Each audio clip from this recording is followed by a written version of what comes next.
बिहार में चुनावी यात्राओं का दौर शुरू है। तेजस्वी यादव ने भी बिहार अधिकार यात्रा निकाली, लेकिन इन सबके बीच वो तमाम सर्वे भी आ रहे हैं जो बताते हैं कि बिहार में चुनाव में किसका पल रहा भारी। नमस्कार, प्रणाम, बिहार तक देख रहे हैं आप। मैं हूं आपके साथ इंद्रपाल। वोट वाइब ने बिहार के चुनाव को लेकर एक सर्वे किया, जिसमें उसने कई सवाल किए, लेकिन जो आप जानना चाहते हैं वो सबसे बड़ा सवाल यही कि बिहार में सीएम के फेस के दौर में नंबर 1 कौन है और नंबर 2 कौन। सबसे आगे अभी भी तेजस्वी यादव हैं, जिन्हें 33.5% लोग पसंद करते हैं। नीतीश कुमार को 24% लोग पसंद करते हैं। प्रशांत किशोर को 13.7%, चिराग पासवान को 8.3% और सम्राट चौधरी को 5.2%। तो क्या ये माना जाए कि जो सीएम के चेहरे के तौर पर नंबर 1 है, वही बिहार विधानसभा चुनाव में भी परिणाम उसके पक्ष में आएंगे, या ये आंकड़े कुछ और बताते हैं? क्योंकि बिहार के चुनाव में सिर्फ आप सीएम के चेहरे को नहीं देखें, बल्कि आप जातियों को का भी ध्यान रखें और उम्मीदवारों का भी ध्यान रखें, क्योंकि बिहार में चुनाव मुद्दों के आसपास हो नहीं रहा। इन्हीं आंकड़ों को लेकर हमने वोट वाइब के को फाउंडर अमिताभ तिवारी से जानने की कोशिश की कि ये आंकड़े क्या कहते हैं। क्या होता है सर कि ये जो क्वेश्चन होता है कि सीएम की रेस में कौन आगे है, इसको थ्योरेटिकली तो हम लोग काफ़ी इंपॉर्टेंस देते हैं, लेकिन इसका इंपॉर्टेंस तब होता है जब ज़्यादा लोग सीएम चेहरे पे वोट कर रहे हैं। अब हमने एक सवाल, इसमें एक फॉलोअप सवाल भी पूछा है कि आपके वोट डालने का मुख्य आधार क्या होने वाला है। उसमें मेरे हिसाब से लगभग 15% लोग कह रहे हैं कि हम सीएम के चेहरे पे वोट डालेंगे, तो 85% लोग तो किसी और मुद्दे पे वोट कर रहे हैं। तो वो 15% लोग जो सीएम के चेहरे पे वोट कर रहे हैं, उनमें ये लीड है। उनमें तेजस्वी यादव आगे चल रहे हैं, नीतीश कुमार पीछे चल रहे हैं। लेकिन नीतीश कुमार, अगर एनडीए के और लीडर्स को हम ऐड कर दें, सम्राट चौधरी और चिराग पासवान, तो लगभग 37-38% सपोर्ट हो जाता है और तेजस्वी यादव का 33-34% सपोर्ट है। ये 33-34% सपोर्ट आप उनके कोर वोट ब्लॉक से भी करस्पॉन्ड कर सकते हैं कि भाई मुस्लिम यादव समाज की आबादी 32% है, लार्जली वही सपोर्ट उनको कर रहा है। तो नीतीश कुमार का ग्राफ गिरा है अगर आप 2020 से कंपेयर करेंगे, लेकिन जो ग्राफ गिरा है वो तेजस्वी यादव में ऐड नहीं हो रहा है, वो ऐड हो रहा है प्रशांत किशोर में, या ऐड हो रहा है चिराग पासवान और सम्राट चौधरी में। तो फिर वही वाली बात कि ये उनकी पॉपुलैरिटी गिर के तेजस्वी की नहीं बढ़ रही, किसी दूसरे की बढ़ रही है।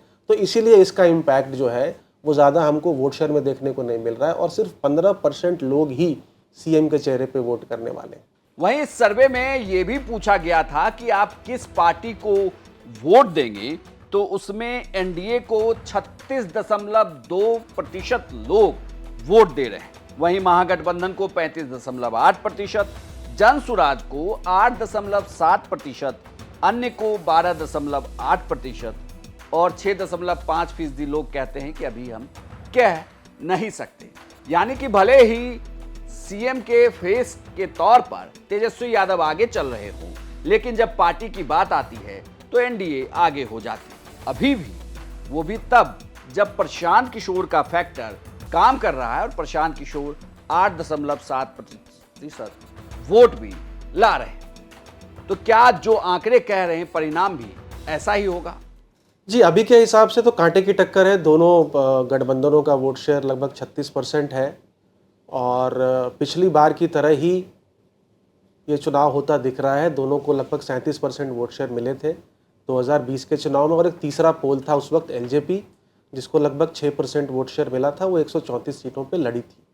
इस बार तीसरा पोल जनसुराज है, जो सारे सीटों पे लड़ने का दावा कर रही है, और उसको लगभग 9% वोट शेयर आ रहा है। हमने जब ये सर्वे जुलाई में किया था, तब भी दोनों दलों को लगभग 36% वोट शेयर था। उसमें मार्जिनल एज हालांकि उस समय पे महागठबंधन को था, और 10% वोट शेयर लगभग हमको जनसुराज को देखने को मिला था उस वक्त, जो अभी मार्जिनली ड्रॉप हुआ है। मैं कहूँगा 1% लगभग गिरा है, जो 9% पर पे आके पहुँचा है।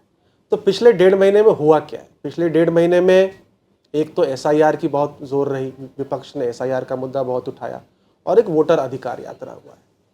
लेकिन सरकार की तरफ से पिछले 1.5 महीने में बहुत सारे स्कीम्स की अनाउंसमेंट्स हुई।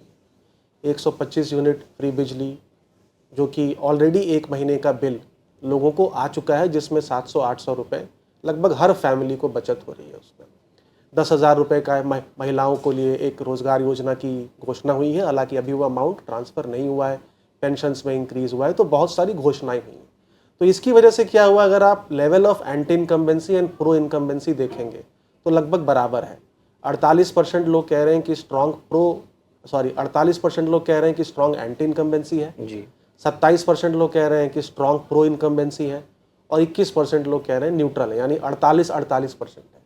तो इसका लेकिन हो क्या रहा है, जो 48% लोग कह रहे हैं कि स्ट्रॉन्ग एंटी इनकम्बेंसी है, उनका वोट डिवाइड हो रहा है 2 गठबंधनों में, महागठबंधन 36% और लगभग 10% जनसुराज को। तो एंटी इनकम्बेंसी का वोट कंसोलिडेट नहीं हो रहा है, स्प्लिट हो रहा है, और सरकार ने जो थोड़ा बहुत डिस्कंटेंट था उनके कोर वोट ब्लॉक में, ये स्कीम से, अनाउंसमेंट से उन्होंने उसको शांत करने की कोशिश करी है। अभी भी चुनाव में कोई ओवर आर्चिंग थीम नहीं है, कोई ओवर आर्चिंग थीम नहीं है। आप कह सकते हैं मुद्दा विहीन चुनाव ही आपको दिख रहा है ये। तो कैंडिडेट सिलेक्शन, हाइपर लोकल चुनाव हो जाएगा।